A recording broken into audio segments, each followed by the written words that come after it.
होता है, this is blood clotting, this is blood coagulation, जब ब्लड जेली लाइक हो जाता है। ये एंड में होता है बिल्कुल, ये शुरुआत में होता है, समझे आप। हम बात कर रहे हैं ब्लड क्लॉटिंग यानी हेमोस्टेसिस की।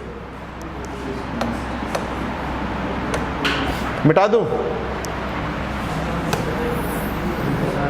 सुनो अब ध्यान से, बात मत करो, इधर देखो।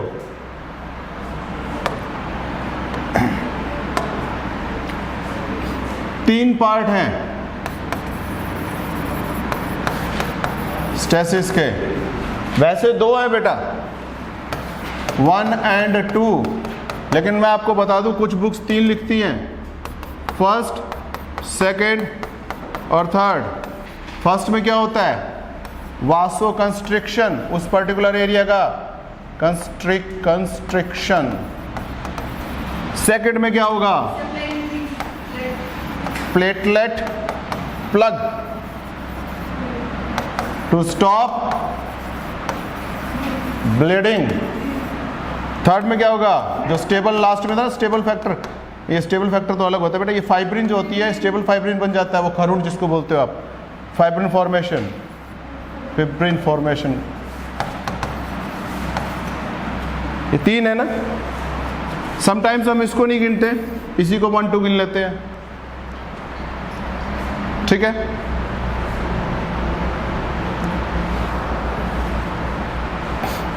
आप सुनिए, we will start with vasoconstriction. What is vasoconstriction? Vaso means blood vessel, constriction means constrict होना। अगर कहीं पे चोट लगी है, वासोकंस्ट्रिक्शन हो गया, तो उस एरिया में ब्लड ज्यादा आएगा कम?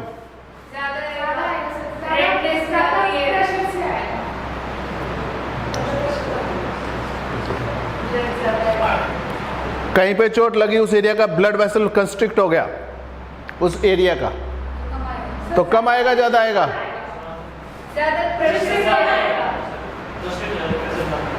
प्रेशर ज्यादा होगा, बिल्कुल ठीक है। उस प्रेशर को छोड़ो, अभी जो मैं पूछ रहा हूं उसकी बात करो। वहां ब्लड कम पहुंचेगा नहीं है, ठीक है। मेरी बात सुनिए, मैं इन्फ्लेमेटरी रिस्पॉन्स की बात नहीं कर रहा हूं, वो भी वहां पे होता है, पर मेन यहाँ पे क्या, ये 3 चीजें हो रही होती है, ठीक है ना। जो वासोकंस्ट्रिक्शन होगा उसका मेन रीजन ये होगा कि वहां ब्लड कम पहुंचे, प्रेशर से, कम प्रेशर से। ज्यादा प्रेशर में क्या होता है? देखो इसमें क्या है, प्लेटलेट किस में रहते हैं भैया बताओ जल्दी से? प्लाज्मा में। प्लेटलेट्स, थ्रोम्बोसाइट्स बोलते हैं इनको। थ्रोम्बोसाइट्स कहाँ बनती हैं? प्लेटलेट्स, यहाँ मैं लिख देता हूँ फिर मिटा देंगे हम। प्लेटलेट्स, लेट्स या थ्रोम्बोसाइट्स, साइट्स कहाँ बनती हैं? बोन मैरो में। कहाँ बनती है? बोन मैरो, MARROW, ठीक है। कौन सी सेल से बनती है ये? बोन मैरो में कौन सी सेल्स है जो प्रेजेंट होती है?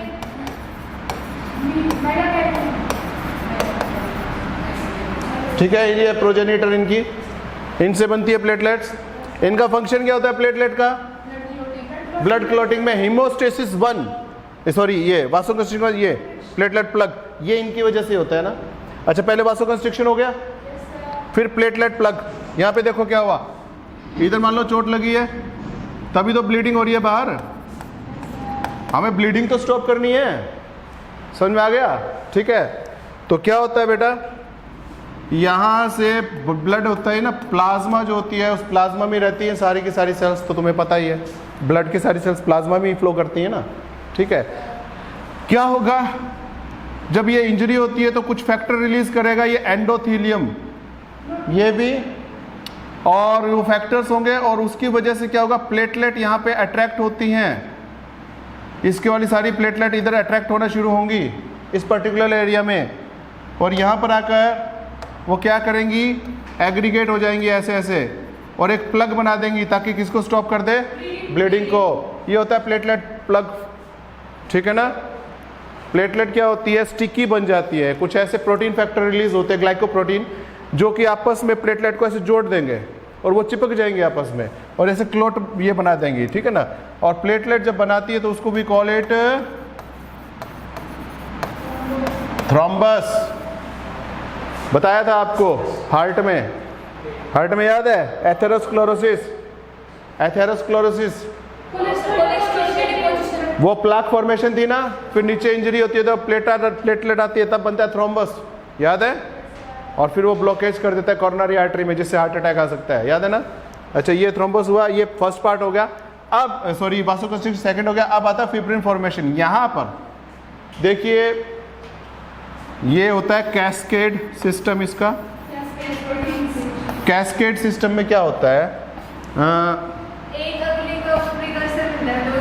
देखो ये स्टेप वाइज होता है कैस्केड। जैसे ऊपर से झरना बहता है ना नीचे पानी का, एक तो यहाँ से बह रहा है, ठीक है, एक इधर से बह रहा है, ये सारा इकट्ठा हो गया, फिर इसका एक इधर चला गया, एक इधर चला गया, फिर आगे जाकर ये दोनों मिलके आपस में इकट्ठे हो गए। ऐसा स्टेप वाइज, एक स्टेप ये, एक ये, एक ये, ऐसा जो स्टेप वाइज होता है ना, इसको कैस्केड सिस्टम बोलते हैं। और ये फिब्रिन फॉर्मेशन जो हीमोस्टेसिस 2 भी कहलाता है, ये इसमें फिब्रिन फॉर्मेशन में यही होता है, ठीक है ना। अब एक चीज़ देखिए आप, इसे बंद हम कैसे करेंगे? ये वन, इसको करो, इसको थोड़ा सा नीचे करते हैं, देन वी कॉल इट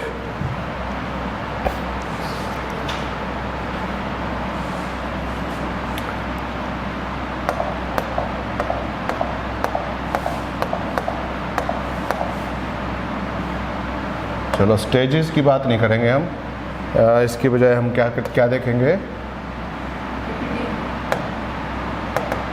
नहीं, मैं आपको ना कैस्केड बता रहा हूँ। कैस्केड और क्या है? Clotting factors.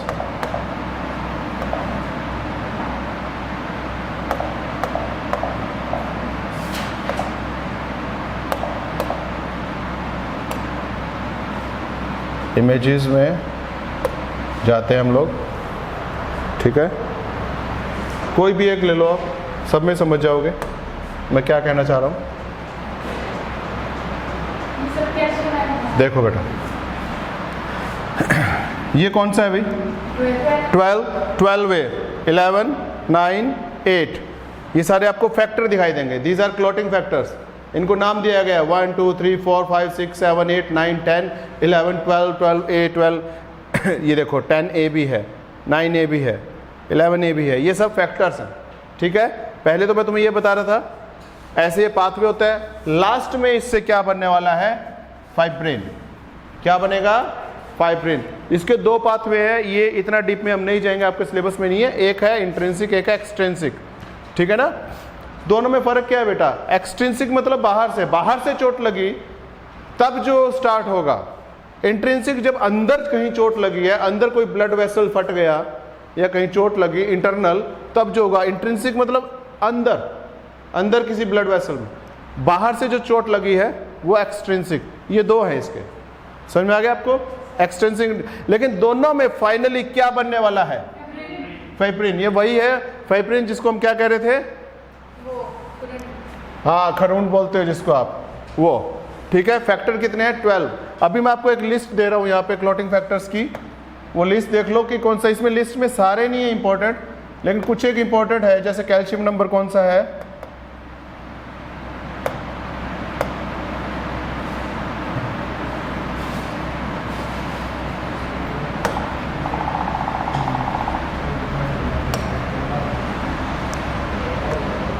एक लिस्ट है, ये जो सारी है इनमें से देख लीजिए आप। जैसे ये लिस्ट है, इसमें देख लीजिए बेटा। फैक्टर 1 है फिब्रिनोजन। ये वही फिब्रिनोजन है जो फिब्रिन में कन्वर्ट होगा सबसे आखिर में। फैक्टर 1 सबसे आखिर वाला है, फिब्रिन, जो खरून जिसको बोलते हैं वो फिब्रिन बनेगा, ठीक है ना। इसमें देख लीजिए 4th नंबर है कैल्शियम, ठीक है। फैक्टर नंबर 2 है प्रोथ्रोम्बिन। प्रोथ्रोम्बिन थ्रोम्बिन में कन्वर्ट होता है। थ्रोम्बिन फिब्रिनोजन को किस में कन्वर्ट करता है? फिब्रिन में, ठीक है। अच्छा, इसमें और आगे चलिए, 8 और 9 नंबर क्या है? क्रिसमस, याद है? क्रिसमस डिसीज, हीमोफीलिया, ठीक है ना। और एंटी हीमोफिलिक फैक्टर वो 8 है। जेनेटिक डिसीज आपने पढ़ी है ना, फैक्टर 8 और 9 गड़बड़ होते हैं और खून जमना खत्म हो जाता है, जमता नहीं है। अगर मैं इन दोनों को हटा दूंगा 8 और 9 को, या इनमें से किसी एक को हटा दूंगा, तो ये कैस्केड, ये चेन है, ये टूट जाती है, फिब्रिन नहीं बनता है और खून जमता नहीं है उसमें, ठीक है ना। तो ये सारे आप देख लीजिए, इसमें कुछ एक इंपॉर्टेंट है, पर फिर भी आप ये लिस्ट देख लेना, इसको लिख लेना। समझ में आ गया, ठीक है। लास्ट में बन गया फिब्रिन, और फिब्रिन क्या होता है भाई? वही हरूंड हाँ या सही कह रहे हो, ठीक है। So this was blood clotting, haemostasis, इसके 3 पार्ट थे। ईसीजी हो गया, कुछ एक कार्डियक डिसीज, 1-2 चीज़ें और है वो अभी मैं आपको बताने जा रहा हूँ, वो देख लो आप क्या क्या होती है, ठीक है।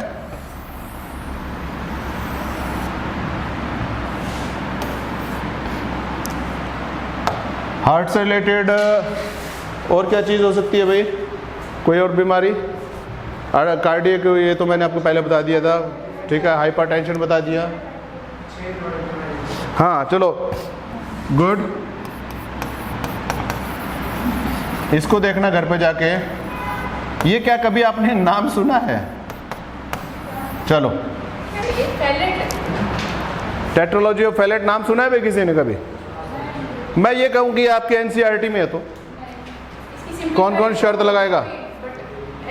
+2 की एनसीईआरटी है किसी के पास? +2 की अगर मैं कहूँ कि ये है उसमें, तो बताओ पहले तो।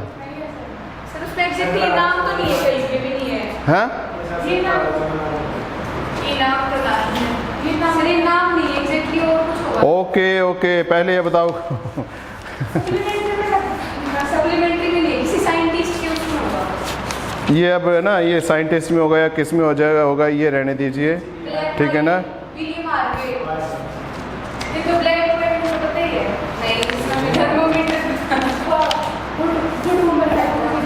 चलो एक काम करते हैं, आप ढूंढना इसको घर जाके,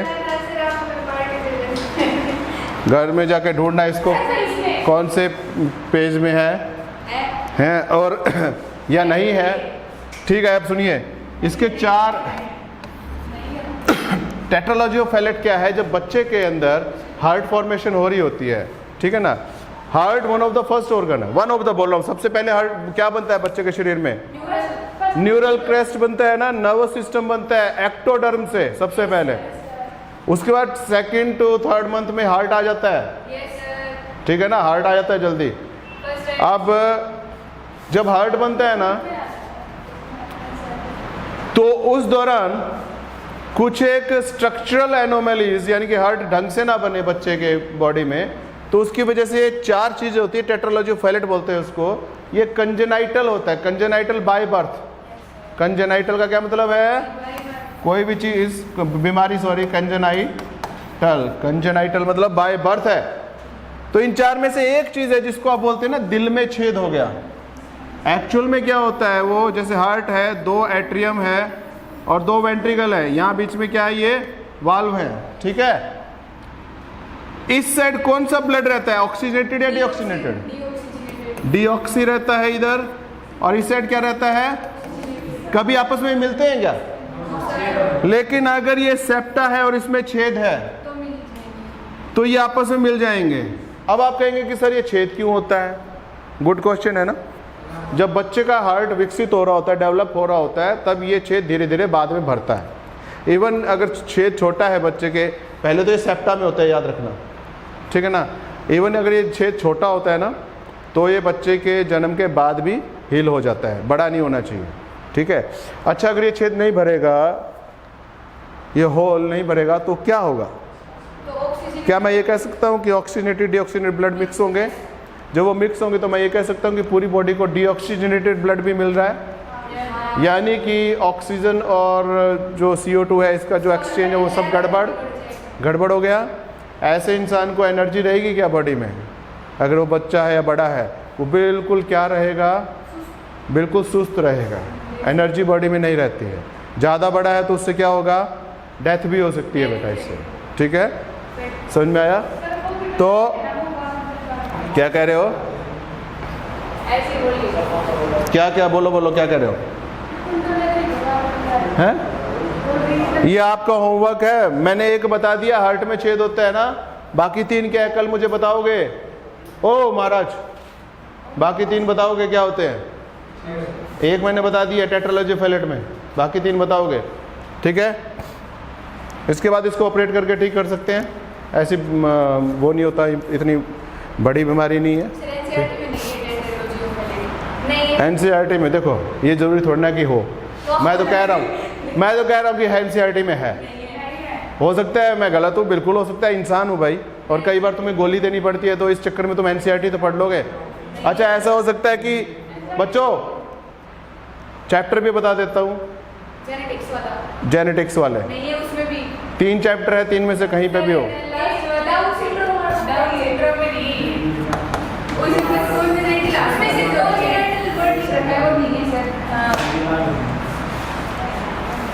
बड़े हरामी हो बेटा।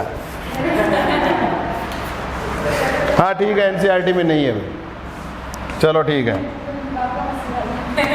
और हार्ट से रिलेटेड कोई भी डाउट है तो पूछो भाई, पहलवान साहब पूछो भाई, हार्ट से रिलेटेड इस चैप्टर में कोई डाउट है तो? हैं? हार्ट, ब्लड, ठीक है। अच्छा, एक चीज़ रहती है, वो हम कल स्टार्ट करेंगे हम। अच्छा सुनो, एक क्वेश्चन भेजा था मेरे पास किसी ने, ठीक है, वो क्वेश्चन डिस्कस करना चाहूँगा मैं, बहुत अच्छा क्वेश्चन था वो, बताना बेटा। उससे पहले मैं एक क्वेश्चन डिस्कस करूँगा, एक क्वेश्चन लिख रहा हूँ यहाँ पे, और मुझे एक्चुअली तुम्हारे जो व्हाट्सएप पे ही आते हैं ना, मुझे ये नहीं पता लगता कि किसने पूछा ये डाउट, नाम नहीं होता उस पर, डाउट देख लो। FSH वाज, किसी तुम में से किसी ने भेजा था? नहीं भेजा, अच्छा। वाज एडमिनिस्टर्ड, तुम्हें पता ही है, पढ़ लिया?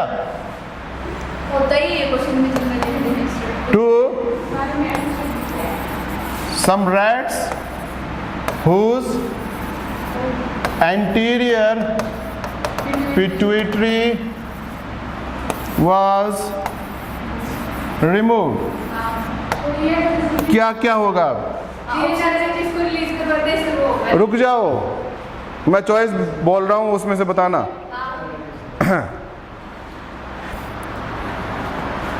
इनमें से क्या नहीं होगा इन रैट्स में? प्रोलिफरेशन ऑफ एंडोमेट्रियम, या मैच्योरेशन ऑफ ग्राफियन फॉलिकल्स, या डेवलपमेंट ऑफ कॉर्पस ल्यूटियम, या buildup of oestrogen in the blood stream. इन चारों में से क्या नहीं होगा?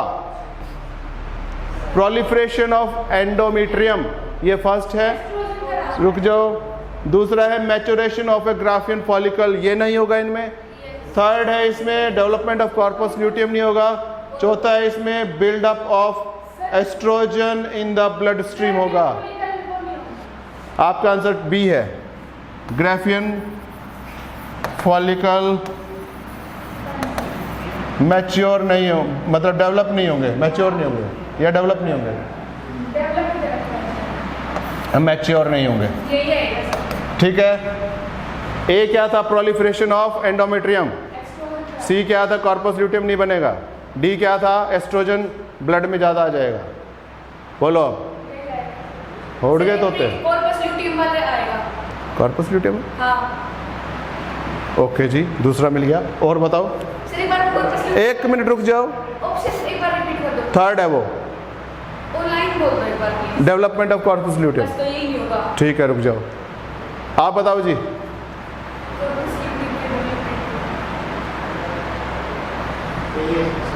यही आएगा, ये आएगा। मोनू, इसके पीछे लॉजिक क्या है ये बताइए। नहीं है, सुनिए, मेरा लॉजिक को सुन लो प्लीज। लॉजिक सुनूंगा ना बेटे, अपना लॉजिक अपने पास रखो, जब कहूंगा तब बताएगी, और सच में वही बताएगी, गलत नहीं। सुनिए अब ध्यान से, एंटीरियर पिट्यूटरी निकाली है, रुक जा, ल्यूटिनाइजिंग हार्मोन है क्या? तो परफोरेट करेगा क्या? ओव्यूलेशन करेगा? परफोरेशन नहीं तो कॉर्पस ल्यूटियम बनेगा। तो और मुझे भरोसा था कि यही बोलने वाली है, इसलिए मैंने पहली बार पूछा नहीं। गुड, सही पकड़े हो। लेकिन पहली बार में तो तुम कंफ्यूज थे। नहीं सर, पहली बार मैं कुछ बोली नहीं, क्योंकि पहली बार। तो बेटा ये समझ में आया आप सबको? आया ना? आपको क्या देखना है, ग्राफिन फॉलिकुलर मैच्योरेशन कौन करता है भाई? FSH करवाता है, और वो तो एडमिनिस्ट्रेट कर ही रहे हो। क्या है ये? कौन सी दुनिया में रह रहे हो? ल्यूटिनाइजिंग करवाएगा ना ओव्यूलेशन, जब ओवरी उफाड़ के निकलेगा और वहां कॉर्पस ल्यूटियम बनेगा, एब्डोमिनल कैविटी में निकलता है। मिला आंसर? सोचा इस बारे में ऐसे? चलो कल लिम्फ शुरू करेंगे, लिम्फ रहता है एक्चुअली इसमें, और उसके बाद मैं नेफ्रॉन स्टार्ट करूंगा, उसमें काउंटर करंट मैकेनिज्म क्या काम कर रहा है, ठीक है ना। एक्सक्रीटरी सिस्टम में बाकी क्या है, यूरिकोटैलिक, एमिनोटैलिक, ये सब तो आपको पता है ना, या बताना पड़ेगा बेटे? नॉर्मल चीज़ है, जो सबसे ट्रिकी चीज़ है वो मैं आपको बताऊंगा कल, ठीक है? It's okay. नेफ्रॉन, हाँ अब आपका डाउट बोलिए।